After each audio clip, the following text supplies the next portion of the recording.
Start with the questions. The first question is, what are the top 2 qualifications that you will be evaluating in the selection of a new superintendent? And we'll start with Maureen. We are at a crucial point in our district because we know the new superintendent to come will really shape our district for the years to come. We need a superintendent who, 1, gets us, and 2, is able to say no when the board asks for too much at once. Many people move here because we are a unique and diverse district. While this diversity is the strength of our district, it is also part of the challenges. The superintendent really needs to get this district to develop a vision for excellence while having our students develop a passion for learning. Furthermore, the superintendent must demonstrate the ability to build relationships and establish trust with parents, teachers, staff, and the community so that programs and policy can be effectively implemented. Thank you. Godwin? Well, a new superintendent should be someone who has a leadership skill. Either could be a former school teacher, a principal, or superintendent elsewhere. This is not the time to learn on the job. Guys, so many things is happening. Our kids are not doing well. I'm not gonna wait. Okay, we need someone who has experience, who has done this job elsewhere, when he or she, okay, we need someone who has experience, who can come in and shape the way our kids are being taught. All right, our kids are the future of this country, and we should stop playing games. Okay, enough is enough. I wouldn't say upset because I'm not, but I'm so disappointed.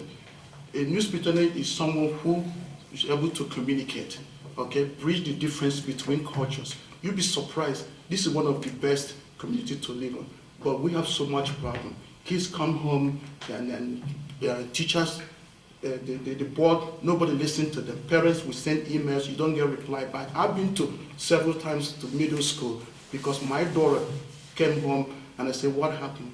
Daddy, this and that. I said, no, what, I'll be there. Even though I do have a busy schedule. As a former school teacher, I understand. I think our teachers are doing well.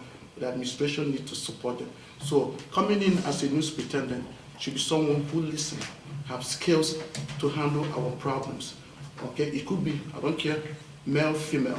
They must have experience before. You're not gonna come here and start learning. We don't have time to play games. So we need to, whoever comes in here must have enough skill. That skill can be verifiable, qualification can be verifiable. They need to come in and start doing the job. Time to play games. Over. Thank you. And Donna? I agree that we need a visionary and someone who can hit the ground running. We are facing a lot of challenges in the district. And by visionary, I don't just mean someone who has some grand idea, but actually someone who can think creatively and strategically and face all of the complex issues that we have going on in our district. We have the budget restraints that we're dealing with. We have implementation of a lot of new initiatives and programs, including Common Core, IB at the middle schools, Teach NJ and the assessments that go along with it under Achieve NJ. All of these programs and initiatives are very complex, are bringing on tremendous change. And not only that, but we also have a lot of turnover in the district where we've got a new principal and an assistant principal at the high school, a new principal at Jefferson School, we have a new superintendent of curriculum.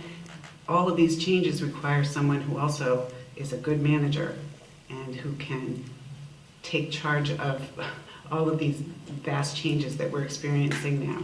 So someone who can listen to teachers as well and understand the teaching profession, because the teachers are facing a huge amount of change as well and they need support. So we need someone who can support the teachers and understands, as they said, get us. Thank you. And last but not least, Elizabeth?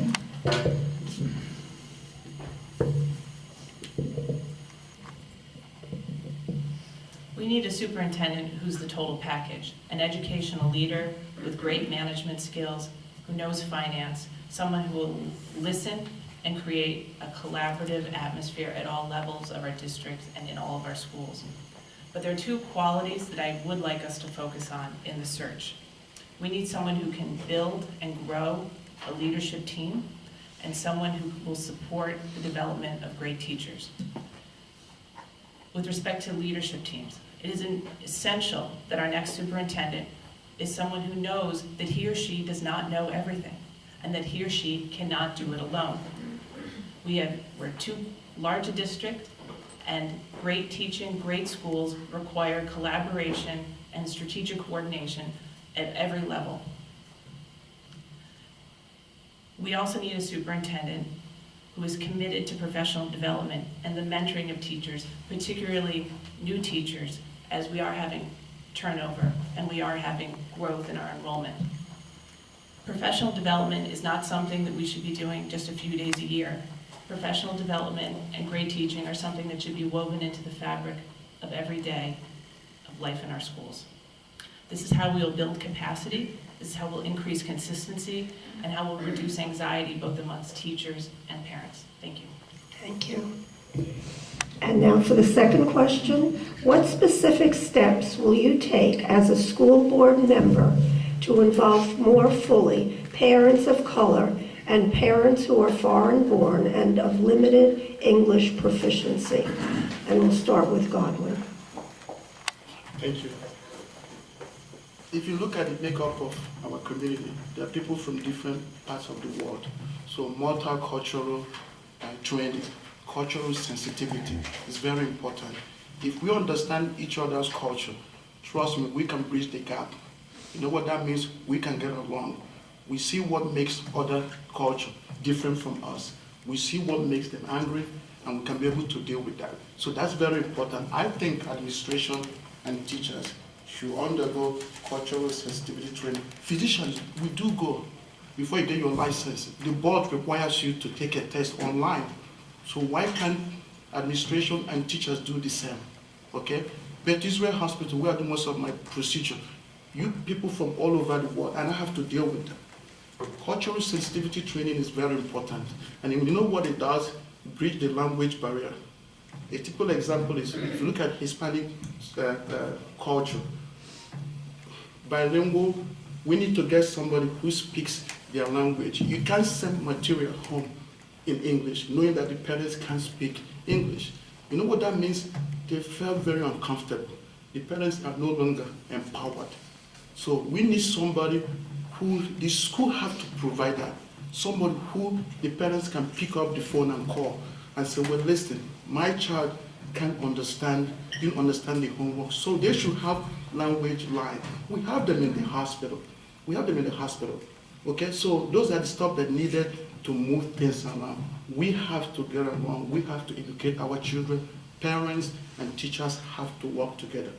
Again, of all the candidates here, with due respect, I believe that I'm best qualified to move forward. I'm coming in with almost 15 years of experience doing this, and as a physician that deals with the community every day. Thank you. So I need everyone to please remember this. Thank you. Okay, and Donna? The issue of communication in our district has been ongoing for a number of years, and I think we need to continually work on better outreach. The nice part about our community is that when there's a need that's perceived, somebody usually rises to the occasion and takes up the gauntlet and helps to make change that is for the good. And so in our community, we have the Community Coalition on Race, and we have the newly formed Parents of Students of African Descent, who formed because they saw a need for better communication and outreach to the African American community, to the community of people who do not speak the language. And I would like to keep open lines of communication with those groups. I think they often have very good recommendations, and it's important to talk to them about ways in reaching the people who are not normally attending our school functions. And we also have to consider as a board that communication can't always just go through the school venues, because some families don't get the PTA emails, don't get the school district emails, or just aren't clued into the basic run-of-the-mill kinds of communications that other parents are seeing, and therefore they're getting involved. So we need to reach out in other more creative ways. Thank you. Thank you. And Elizabeth?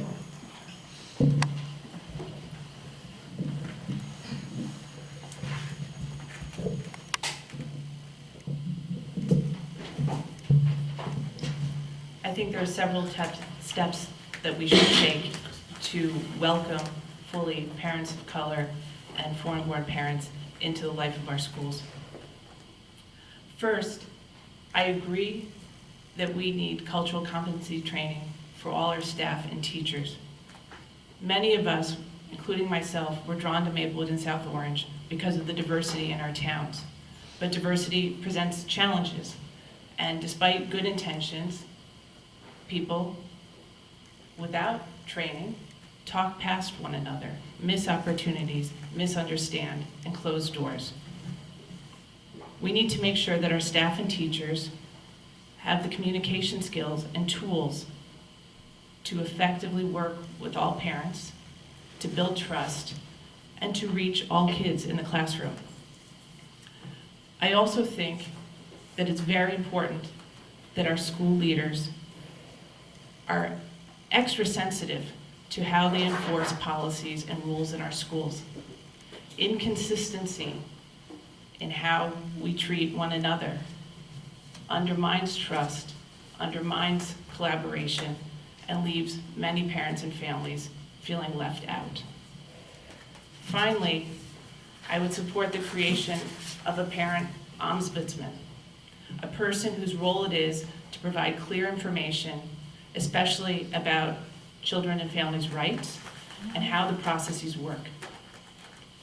Thank you. Thank you. And Maureen? We have a responsibility to make all parents feel welcome in the district. It is unconscionable that we have individual education plan meetings for parents with limited English proficiency, but with no translator present. We need to fix this. We have to look at best practices in surrounding communities to see how they bring in their families who face some of the same situations we do.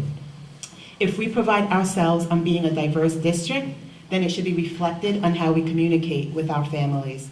Having access to information should be a priority. Translating important documents should be part of what we do as a district. When families are seeing information in their language, it makes them feel much more welcoming, and it makes them feel much more accepted, and they're much more likely to participate. When they don't receive information in their language, then it becomes much more difficult for them, and they don't join in the community. So we also want to provide a network such as parent liaison or a point person that is available and that can be used as a resource to help parents navigate the educational system. We see how hard it is already for English-speaking parents. So imagine how much more difficult it is for parents who speak another language and have to deal with cultural barriers.